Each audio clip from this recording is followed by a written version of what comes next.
নমস্কার, awareness with দাসজিতে আপনাদেরকে স্বাগত জানাই। টিএমসির কপালে এখন আগে পিছে থাপ্পড় লেখা আছে। সুপ্রিম কোর্ট যাচ্ছে থাপ্পড়, সেন্ট্রাল ফোর্সের থাপ্পড়, জ্ঞানেশ কুমারের থাপ্পড়। এখন টিএমসি যে কি করবে তার কারণ, যে অপরের জন্য গর্ত খুঁড়ে সেই গর্তে কিন্তু নিজেই পড়ে, এটা বাংলা একটা প্রবাদ বাক্য আছে, আমরা জানি। কল্যাণ ব্যানার্জিকে দিয়ে সুপ্রিম কোর্টে দিদিমণি পাঠিয়েছিলেন যে ট্রাইব্যুনালে যাদের নাম আছে তাদেরকে ভোট দেওয়ার অধিকার দেওয়া হোক, এবং জ্ঞানেশ কুমার যে প্রত্যেক দিন প্রতিনিয়ত অফিসার বদলি করছে, কি পুলিশ অফিসার আর কি প্রশাসনিক অফিসার, এসডিও বিডিও থেকে শুরু করে সব কিছু, টোটাল জিনিসটাকে যে বদলে দিচ্ছে, এই বদলে যাওয়া জিনিসটাকে আটকানোর জন্য সুপ্রিম কোর্টে গেছিলেন কল্যাণ ব্যানার্জি, এবং সেখানে বলেছেন যে এইরকম বদল করাটা উচিত না, এটা সংবিধান বিরোধী হয়তো ওনাদের মনে হয়েছে। কিন্তু জ্ঞানেশ কুমার বা নির্বাচন কমিশনার বলেছেন যে এই বদলি রুটিন মাফিক, আজকে নতুন বা প্রথম এরকম বদলি করা হচ্ছে না, এরকম নজির বহু আছে। সুপ্রিম কোর্টকেও তারা এই রিপোর্ট দিয়েছেন, এবং সুপ্রিম কোর্ট দেন এই যে আপিল ছিল সেটাকে খারিজ করে দিয়েছে, কোনো শুনানি হয়নি, কোনো কিছু শুনতে চায়নি, এবং মুখ্য নির্বাচন কমিশনার যে ডিসিশন নিয়েছে সেটাই বলবৎ থাকবে। এই যে বারবার সুপ্রিম কোর্টে যাওয়া, হেনস্থা করা, এসআইআর নিয়ে যে কন্টিনিউ প্রতিনিয়ত সুপ্রিম কোর্টে গিয়ে গিয়ে আজকে 90 লক্ষের বেশি মানুষের, তার মধ্যে থেকে 50 লক্ষের 12টা বাজিয়ে দিয়েছে। দিদিমণি বলছেন ট্রাইব্যুনালে যারা আবেদন করেছে তাদের যে নাম বেরিয়ে আসবে, হ্যাঁ, সুপ্রিম কোর্ট নিজস্ব 142 ধারার যে বল প্রয়োগ সেটা করে হয়তো এই কথা বলেছেন যে ট্রাইব্যুনালে যাদের নাম উঠে আসবে তারা ভোটদান দিতে পারবে, সেটা 21 তারিখের মধ্যে হতে হবে এবং 27 তারিখের মধ্যে হতে হবে, দুদিন আগে, ভোট হওয়ার দুদিন আগে। এখন 32 লক্ষ নাকি নাম জমা পড়েছে, আর 19টি মাত্র জাজেস, এই 32 লক্ষ নাম 21 তারিখের মধ্যে কতগুলো সামনে আসবে আর 27 তারিখের মধ্যেই বা কতগুলো সামনে আসবে, এটাই কিন্তু বিবেচনাধীন। এটাই দিদিমণি খুব খুশি অনুভব করছেন। কিন্তু এরকমই একটা ডি ভোটারের ইন্টারভিউ দেখলাম, তিনি সম্পূর্ণভাবে মমতা ব্যানার্জিকে দায়ী করেছেন।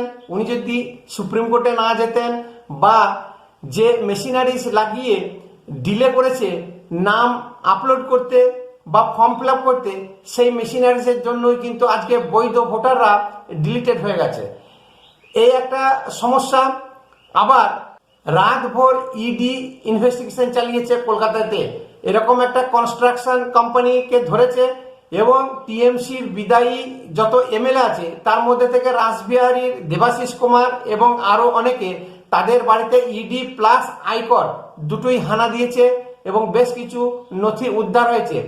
আর কয়লা কাণ্ডে আইপ্যাকে যে প্রতীক জৈনের কাছে খুব তাড়াতাড়ি পৌঁছে গেছে, এবং খুব শীঘ্রই যে অভিষেক ব্যানার্জির কাছে পৌঁছাবে, এটা কিন্তু বলাই বাহুল্য।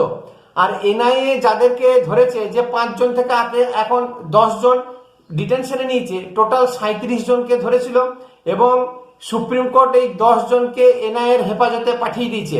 তার মধ্যে থেকে বড় মাথা যে আছে, যে সুপ্রিম কোর্ট আগেই জানতে চেয়েছিল যে কোন রাজনৈতিক দল এর সঙ্গে যুক্ত, তার নাম কিন্তু নিয়ে আসতে হবে। এনআইএ কিন্তু খুব সন্তর্পণে সেইভাবে ইনভেস্টিগেশন নিয়ে যাচ্ছে, এবং খুব শীঘ্রই শাসক দলের মাথা যে ধরা পড়বে সেটাই আমরা কিন্তু দেখতে পাবো। সেটা ভোট পরবর্তীকালেও হতে পারে, ভোটের আগেও হয়ে যেতে পারে। এবং এনআইএ এবং ইডি যেভাবে ইনভেস্টিগেশন বা সাঁড়াশি অভিযান চালাচ্ছে, এতে কিন্তু মমতা অভিষেক দুজনেরই থরহরি কম্প। তারা বুঝতে পেরেছে যে আমাদের আর সেদিন আর নেই। তার কারণ যে পাম্পিং বা যে একটা ভোকাল টনিক দিচ্ছিল কর্মীদেরকে, আর কর্মীরা যে বুক ফুলিয়ে পাড়ায় পাড়ায় গিয়ে ধমকি দেওয়া, থ্রেট দেওয়া, দেখে নেবো, বউ বাচ্চা নিয়ে পালা, মেরে ফুটিয়ে দেবো, সেরকমই সেন্ট্রাল ফোর্সও কিন্তু তৈরি হয়ে আছে।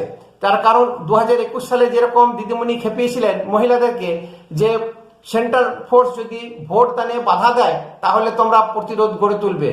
এইবারে কিন্তু সেন্ট্রাল ফোর্সের ভূমিকা অন্যরকম। তার কারণ কাশ্মীরে যেভাবে সুরক্ষা বাহিনী কাজ করে ঠিক সেই রকম অনুরূপভাবে সেন্ট্রাল ফোর্স কিন্তু পশ্চিমবঙ্গে কাজ শুরু করে দিচ্ছে। মারের বদলে মার, এবং এরকম ঝাঁটা বটি হাতা খুন্তিনি যদি আসে সেই মহিলারাও কিন্তু পার পাবে না, তাতে ভোট বন্ধ হয়ে যাবে। তার কারণ ডিইউ অলরেডি বলেই দিয়েছে আমাদের বার্নাল এবং বোরোলিন রেডি আছে। তাহলে বুঝতে পারছেন তো, একদম টিট ফর ট্যাট, ইটের বদলে পাটকেল সেন্ট্রাল ফোর্সও কিন্তু সেরকম তৈরি। এবং জ্ঞানেশ কুমার ভোটের আমার মনে হয় শেষ দিন পর্যন্ত এই রদ বদল করতে থাকবে, এবং নতুন নতুন চিন্তা ভাবনা পশ্চিমবঙ্গে কিভাবে ফ্রি অ্যান্ড ফেয়ার ইলেকশন করানো যায় এবং ভোট পরবর্তী হিংসা কিভাবে আটকানো যায় তা নিয়ে কিন্তু রিসার্চ কন্টিনিউ করে যাচ্ছেন জ্ঞানেশ কুমার। এই নিয়ে দিদিমণি এখন থরহরি কম্প, এবং তৃণমূলের যে ভেতরে ভাঙন শুরু হয়েছে, অনেক বিধায়ক যারা টিকিট পায়নি তারা কিন্তু ভোট ভাগ করবে এবং টিএমসি কে জিততেই দেবে না। মুর্শিদাবাদের এরকমই একজন বিধায়কের মুখে এই কথা কিন্তু শোনা গেল, এখানে টিএমসি হারছে।